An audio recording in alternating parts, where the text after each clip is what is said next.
everyone. It's time for your Health Minute with General Surgeon Dr. Rob Catania and Physician Assistant Meg DeSantis with Southern New Hampshire Weight Management Center in Nashua, New Hampshire.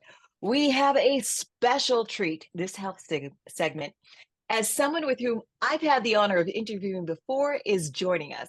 He's a well-known actor, producer, and director who has graced film and TV as he starred in my favorite Halloween scare, Poltergeist, my favorite soap opera, All My Children, as Lucas Barnes. Remember him? And now playing a reverend in Tyler Perry's Divorcing Black as Clarence. And recently, get this, he received the Honorary Nod 2024 HAP Awards, Hollywood African Prestigious Awards that recognizes outstanding talents in the field of music, film, comedy, and fashion. So on top of all that, Richard Lawson has been on a fitness journey featured on Instagram and YouTube, and this talented man never ceases to amaze me. We have a lot to catch up on, so welcome, Richard, to the show. How are you? Thank you. Thank you. So good to be here. Oh, we are so happy to have you. There's lots to congratulate, as I mentioned. Your role in Tyler Perry's movie, Divorcing Black. Oh my goodness, playing Clarence opposite another All My Children alum, actress Debbie Morgan. Remember her from Yes. who is Angie. Oh my goodness. This hasn't been the first time you two got together. It's a second time, correct? Because you were in another Tyler Perry film prior to that, correct? No, this is actually Oh, the fourth or fifth time that we have been a couple. my bad. We've worked together quite a bit, and we have wonderful chemistry. Yes, you We do.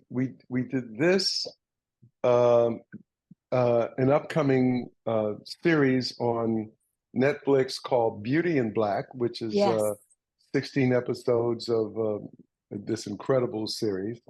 We did a show called For the People, and one other thing I can't even remember. We've done so much together, but yeah, we work together a lot, and we work well together. So I Yes, you love do. Debbie. Yes, you do. I mean, Megan and I were just talking about Divorce in Black. I don't think Dr. Catania has seen it yet. And when he does that opening scene, I was just like, what? What? What just happened here? Right. It's insane. It's insane. But you know, that's the beauty of cinema, telling stories. Sometimes Yes. unbelievable stories, sometimes stories that it's like, wait a minute, this is And crazy. how did you hold your composure through that? Because I'm looking at you and you're just like, let them take the body. I'm like, oh, they took everything. Okay. They were just like, what? Yeah. Yeah. Well, when you get parts, you have to like dive in and find the belief in it, no matter how much of a stretch it is. Although this is not this is not, it's a stretch in terms of moral boundaries, Yes. but it's not a stretch in terms of what human beings are capable of, because human beings are capable of anything. When you watch the 6 o'clock news, you can see that, what, wait a minute, no, they didn't, you know Yep. yeah. Exactly. No, I have also been and I'm so glad that we're reconnected again because it's been a while. You've been in a health regime. You've really been kicking it up. I just want to personally say thank you for the Mm. encouragement, the inspiration, and your workouts. And take us a little bit through this journey that you've been going through for health and fitness, because obviously we have the health team here, and they actually have some great stuff to share with you. But Okay. we're so inspired by you about this. So what's been kicking this off for you? Well, you know, I I found myself in a state of my mental health wasn't what it should be. In fact, I was depressed, and I didn't even recognize depression, because you get used to your condition and you don't see it. You're not outside of it, so you're inside of it, and so you're used to coping.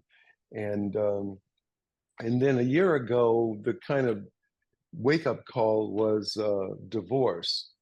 And when I looked around at my life and I looked at myself, and I recognized that, at the end of the day, I'm 100% responsible for my condition and everything that happens to me. And so I recognized that uh, I needed to turn that around because it was actually going down in a way where it was just diminishing return. Mm, My blood pressure was high, my cholesterol was high, I was pre-diabetic, all of that. mhm, And mhm. so I decided one day, it's interesting because I invented this technology called the Declaration of Independence. It's a it's where you state your dream, extravagantly.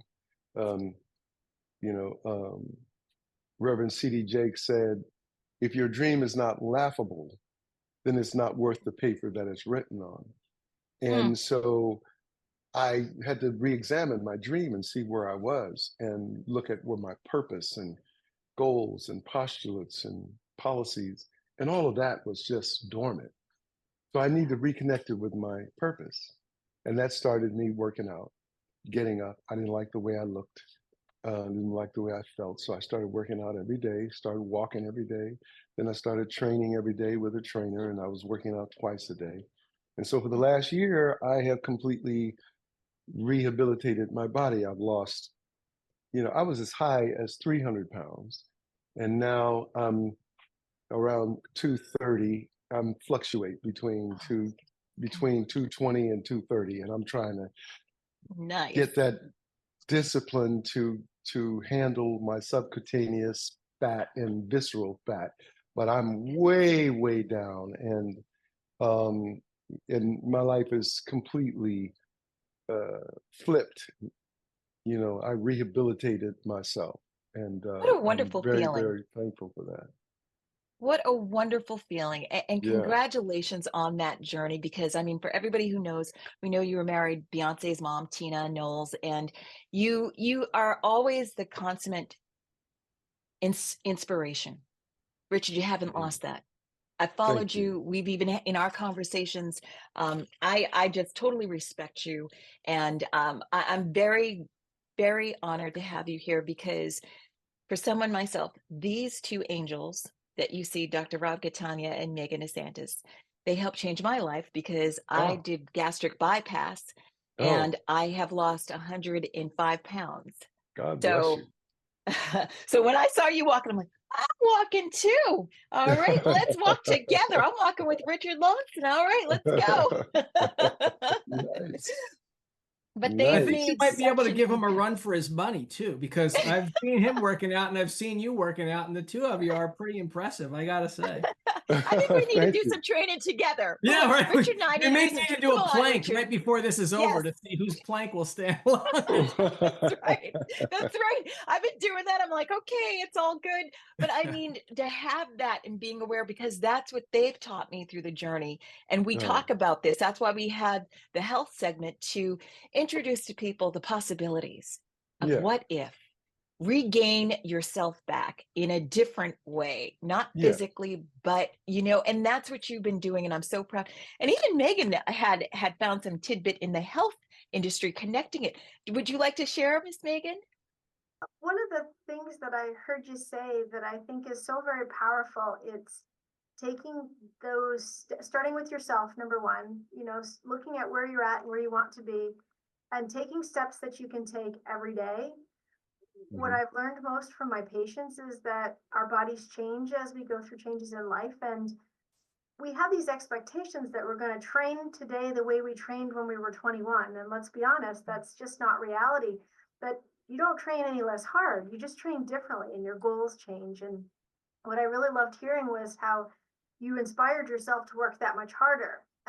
And Hmm. you share that with others too. And so it's really important, especially with someone with as much notoriety as you.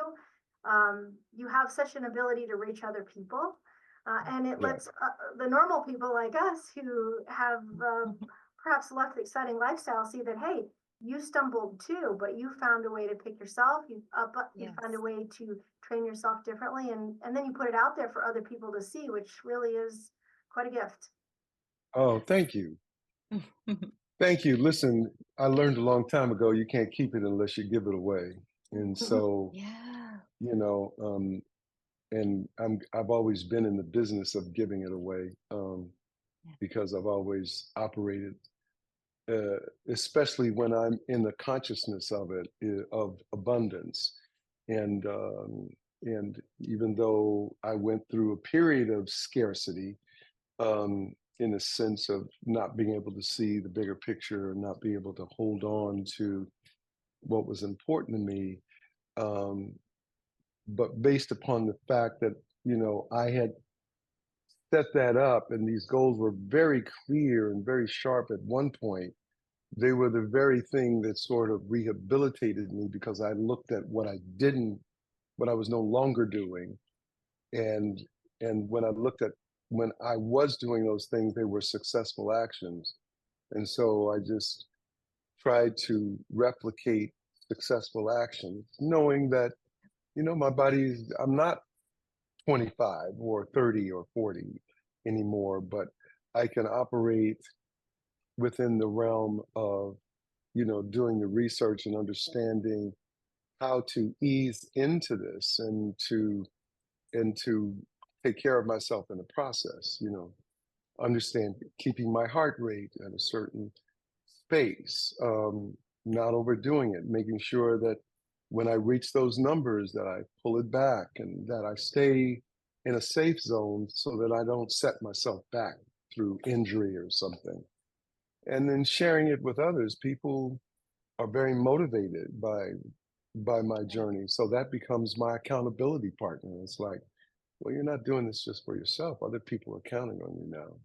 Yes. Mhm. Yes, like me, because I'm sitting Mhm. here, I just turned 55 and I was just saying, okay, now let's get this going. But then I get teased to be like I'm a teenager. I'm like, how does that happen? That doesn't happen. That doesn't happen. Like that playing. Yeah. But I'm so Well, proud of you. No, go ahead. I'm sorry. no, what I was going to say was that, you know, I think I'm 77, so people No, you're not. are, No, you're not. No, you're I guess not. I'm Look not at the oldest him. one in the room See? anymore. So thank you. Sure. yeah, I usually am the oldest one in the room, but people, but, you know, but I wind up walking further, working out more, doing those things. And people are like, wait a second, hold it. If That's he can do right. it, I can do it. Come on. Yeah. So if I may, because this is actually a really important point, right? So Megan and I, she's on this side, sorry. My screen's reversed. This is what we do for a living. You know, we try to help patients regain exactly what you're talking about. You know, it's that Right. spark, it's that desire for health that drives them to make those decisions, because it's not easy to be fit. It's not easy to be Right. healthy. No. And so how, if you don't mind me asking, how old were you when you said, you know what, it's time for me to make a change? Because one of the things we hear a lot is, you know, patients go, oh, I'm already 65. I'm too old to get back in Mm, shape. This would be, I think, really helpful for a lot of people to know. mm. Well, this last, you know, listen, I've gained and lost the equivalent of a little village in South America, because I've done the yo-yo so many times. You know, the interesting thing is that my life is, I'm not like a banker, so that I'm not working at Wells Fargo, Bank of America for the last 20 years. So my schedule is exactly the same, except for vacations or something. My life is all over the place because I do so many things and I wear so many hats. And I'm in Atlanta working, or this city or that city. I get in a routine and then the routine is broken, and then you try to maintain the routine when you're in a hotel room and stuff like that. And I'm better at that today than I have been in the past, but things break up the routine. So I've gained, I've lost, I've gained, I've lost. And what I recognize now, and this journey for me, the last journey started a year ago. So a year ago today, a year ago last month, so 13 months ago, I was 282 pounds. And then a year or so before that, I was 300. And then COVID hit, and then I was locked down, and I went on this diet thing, and I lost 50 pounds. And then out of COVID, I gained it back. And that's when I was emotionally, not caring for myself. Things weren't working the way that I wanted them to work. And, I stopped working out, and I sort of went into a hole. A year ago was when I made that decision. And what I recognize is that there is no going back now. To go back is to bring on all those diseases, if you will, this disabilities, if you will, the the diabetes and neuropathy and clogged arteries and all the things that were in progress, which I've slowed down. My blood pressure is like 110 over 70, 65. My cholesterol numbers is like there's a few numbers just a tick over what it should be, but it's like way down from what it was. And so I'm turning all that stuff back around. I still have a head full of hair. My heart is strong. You'll get some. I'm losing it, But the main thing is that my purpose is alive and well, and that's my North Star. So that's what keeps me. And one thing that's probably as important as anything else is that I know that I cannot do this alone. So I always put myself in a position where I have to be accountable. Yeah. And so I'm creating something now called Third Act Solutions, which is to help people in the third act of their life to really be able to see that, dreams don't have expiration dates, that you can actually turn your body around. I could show you pictures of me where you'll say, wait, that's not you. Yeah. Well, I've turned that around. And I'm going to continue down that road. And my motivation is to inspire other people to do the same thing. And I think that will help me even when I don't feel like getting up. It's like there are people counting on you. And that helps me. There are people. Did you say what? No, I was saying, I think that's part of the magic of this, right? Because we use education, right? And that's important. You need to know what to do. And, I know you've got a great personal trainer you work with. I know you work on your diet as well. We use medication, we use surgery, but sort of the magic ingredient that you really need, I think, to be successful and to sustain it is purpose. And I think you really speak to that well. Yes. I would love to have this recording play at our support group, right? Because this is what we try to find to imbue in patients that last thing that really just sets the journey off and moves it in the right direction, and then keeps it moving when you hit storms, when you hit tough times, because that's the trick, right? I mean, anyone can be in a good routine for a short period of time. But if you're moving from city to city, living in hotels, eating out at restaurants, all those things that take a little of your control away from you, you still need that driving force to keep you making the right decisions. And that is hard. Yeah, it is. See, what also is important too is, so I used to run the drug program for the National Basketball Association. And we started it in 1983, and then I ran it, one of the people that ran it until 1984. And I was a key component because when I walked into the room, I was not a suit. I was not a wagging finger, and I was not the guy that was going to be punitive. And the one thing that I learned from being in the program is that the greatest salvation for all of us is of being of service. Being of service to others takes the attention off your own issues, if you will, because when you're helping other people and you see yourself, and you see the possibilities and you see what's going on and you put your energy there, it really helps you to understand the bigger picture. Therefore, a family or a person, an individual who is in quicksand has to assess the universe around them. And they have to understand the individuals around them as well. And you have to know who's on your bus, who is a ride or die on your bus in the healthy way, who's on your bus in a positive way, not necessarily ride or die, but they're there, who's just there, not negative, not positive, and who's the haters. And you have to handle all those people. You have to acknowledge the people who are your ride or die and make sure that you take care of them as well, and the other people too. And you have to understand who the haters are, because of the fact that I don't care how successful you are, those people will stick the pin in your balloon, and the helium will flatten out, and pretty soon there's no lift, because this person is suppressive.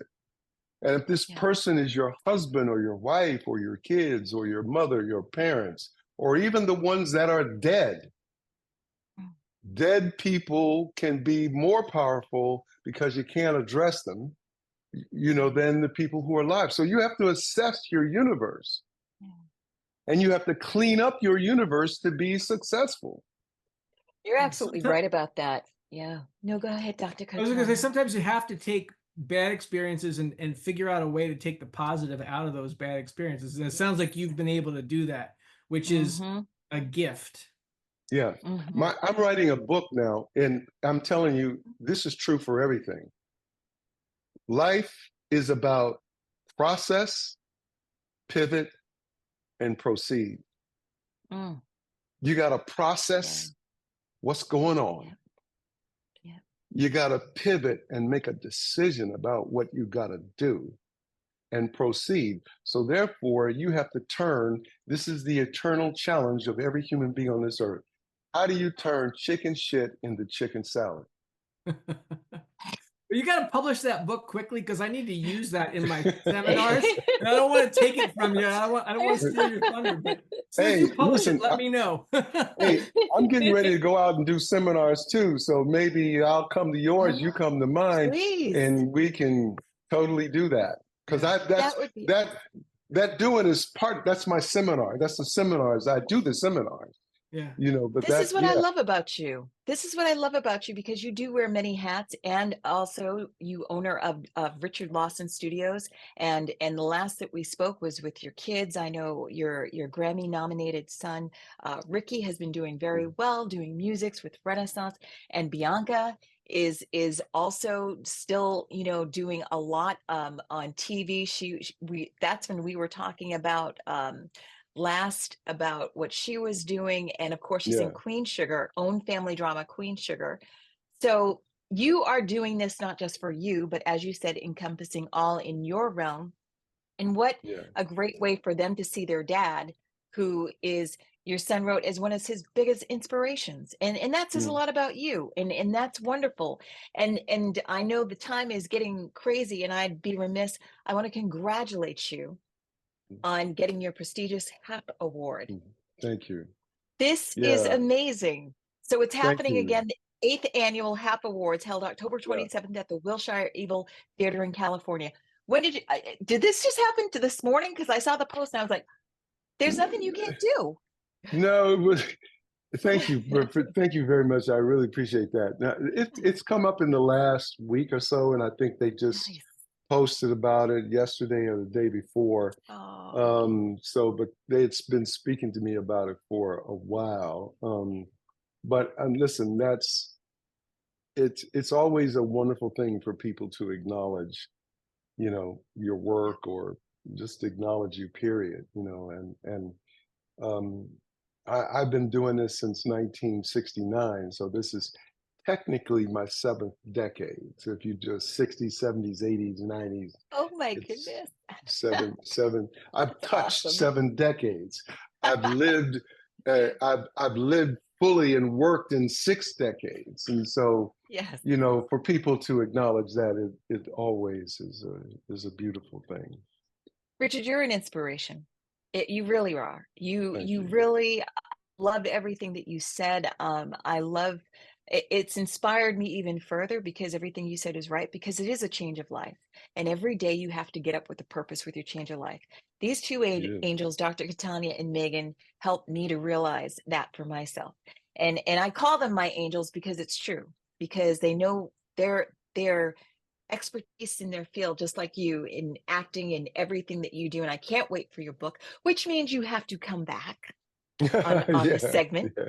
See, Yeah. that's how we wrap it in. And actually, before we go, interestingly enough, we were talking about the health background, and Megan found out something that I didn't even know. Megan, What's remember that? you were saying? So I told my dad I was going to get to meet you tonight, and he had mentioned that he was fairly certain you were a Vietnam veteran.